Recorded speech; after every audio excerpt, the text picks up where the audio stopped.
Hey, happy day. How do you get $100 worth of cryptocurrency? Simple stuff. You invest $100,000 and in no time at all, you'll have $100. Hey, a lot going on out in that world. I kind of know that world a little bit. A couple of years ago, I couldn't pronounce Bitcoin or anything. I didn't understand it. Now I do. Maybe that's not so good because what's going on in the press is with this company, FTX. There's been an explosion. Everything is blowing up. Billions, tens of billions of dollars have been lost. Is it fraud? Is it this? Is it that? Some say that the Democrat Party benefited. They got billions of dollars. This guy that started this, he's only 30 years old now, and in the period of, I think, 2 years, 3 at the most, he's created a net worth of like upwards to $20 billion. There's so many different reports which one is right, but this one sounds kind of nice, $20 billion, and apparently now his net worth is kind of somewhere around zero. It's just gone up in flames. And the auditors have missed it. They've missed the red flags. So say the reporters at Fox and CNN and other places. And they're comparing this to the Bernie Madoff scandal. They missed the red flags with him as well. How do you do that? I own companies that have audits, and it's painful. Auditors just make you nuts. What's this and that? And they go on. They can't miss stuff, right? I mean, a forensic auditor comes in as well, I guess, when you think something's really bad, but what's the difference? I've watched these guys in action, and typically they do a good job. So the regulators obviously have been influenced, bought off, fallen asleep, gone into a coma. Something has happened because now a lot of good people are bad. It's bad for them. A lot of good people are bad. You know what I mean? They've lost money and they've lost confidence in the system. That's a bad thing because the free enterprise system is strong, needs to be guarded, though, because some people come in and try to rack it. Democrats, they're kind of on that list, so not a nice thing. Cryptocurrency, is it bad now because of FTX? No, it isn't. I mean, there's a lot of good coins out there, tokens. There's a lot of good things about it, but they kind of make it look bad for everybody. Now, you have Trump who says the election was Reagan. You have so many people saying you can't say that, but yet Hillary still says that. This Abrams woman in Georgia, she says that. A lot of Democrats say that, but when it comes down to a Republican saying that, it's always a bad thing. Have you noticed that?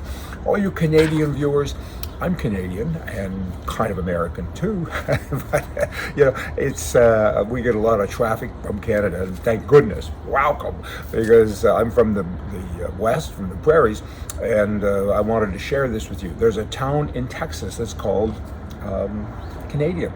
It's a city, kind of neat. We all should go there. Me too. It's the county seat of Hemp Hill County, Texas, has a population of 2,649. That's kind of cool, right? It's close to the border to Oklahoma. Go there, have a visit, and you can say, I'm Canadian, I live in Canadian. That's kind of neat. Musk, he became Twitter's big guy here just recently, and I don't get it. I mean, good for him. He's a smart guy, richest man in the world. I mean, who am I to say whatever? But Twitter loses apparently more than $4 million a day. How's that? I mean, how is that even possible? They have 250 million uses per day, and they lose 4 million a day. I don't know. That's not very good arithmetic there, Muskie. Kind of get on that and fix it, will you? Now, it should be obvious to the world, to the masses of the great unwashed citizens who go to considerable time, paperwork, and expense to legally carry a firearm will not be the problem. They're not the problem. The problem, of course, is government, but the problem is thugs who go out and get guns, and they're bad people, and they do bad things. The right to self-defense is a kind of a human right. Without the right to self-preservation, all of the other rights that you think you have are meaningless. They truly are. I mean, you have a right to be alive. You have a right to self-defense.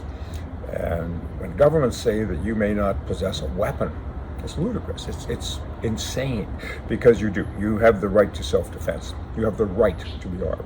Whether you want to arm yourself with a firearm, with a gun, or a golf club, I mean, that is your right. And governments, particularly in Canada, talking to Canadians again, who are these people that continue to say, but you do have the right to self-defense, but not with a tool of any kind, right? That's craziness. Vote them out. Vote in some good people. Now, you have a guy in New York City, he's 31 years old. He was arrested and released without bail last month after terrorizing McDonald's patrons with an axe. He was let out without bail, and then, of course, he was out again a week later doing the same thing. I had this happen to me many years ago. I owned a resort in Edmonton, Alberta, and it was an RV resort, camping resort. A guy on a Sunday morning, I happened to be there. He was walking around with an axe, attacking people with an axe, and swearing at everybody. He was high on everything, right? So I went up and disarmed him, as it were. I took the axe away from him and gave him a couple of good smacks. He said, "You can't hit me because I'm 17, I'm a minor." And he kept swearing. I said, "You keep swearing, you're going to get another smack." And he did, and I did, and this went on for a long time. And when the police came, I said, "How is this possible? He's just a little punk. Like, he's probably 5'1", and I don't think he weighed 100 pounds. And every time I gave him a smack because he deserved it, he just kind of wanted more. He kept telling me that it was a minor. And the Mountie said to me, she said, "He's so high on this drug, cocaine, that you can't knock him down, and that's why we have tasers." Just a funny, stupid story for you, just sharing hate. Gun sales, back to that. More than 1 million sold last month in the US of A. That's the 38th straight month. October was close to 1.3 million, actually. And it looks like now there's about 70 million new guns that will be bought in 2022, and a large percentage of those are for women. Should have probably talked about this when I was talking about the right to self-defense, but you can merge them together. Hey, y'all come back. See ya.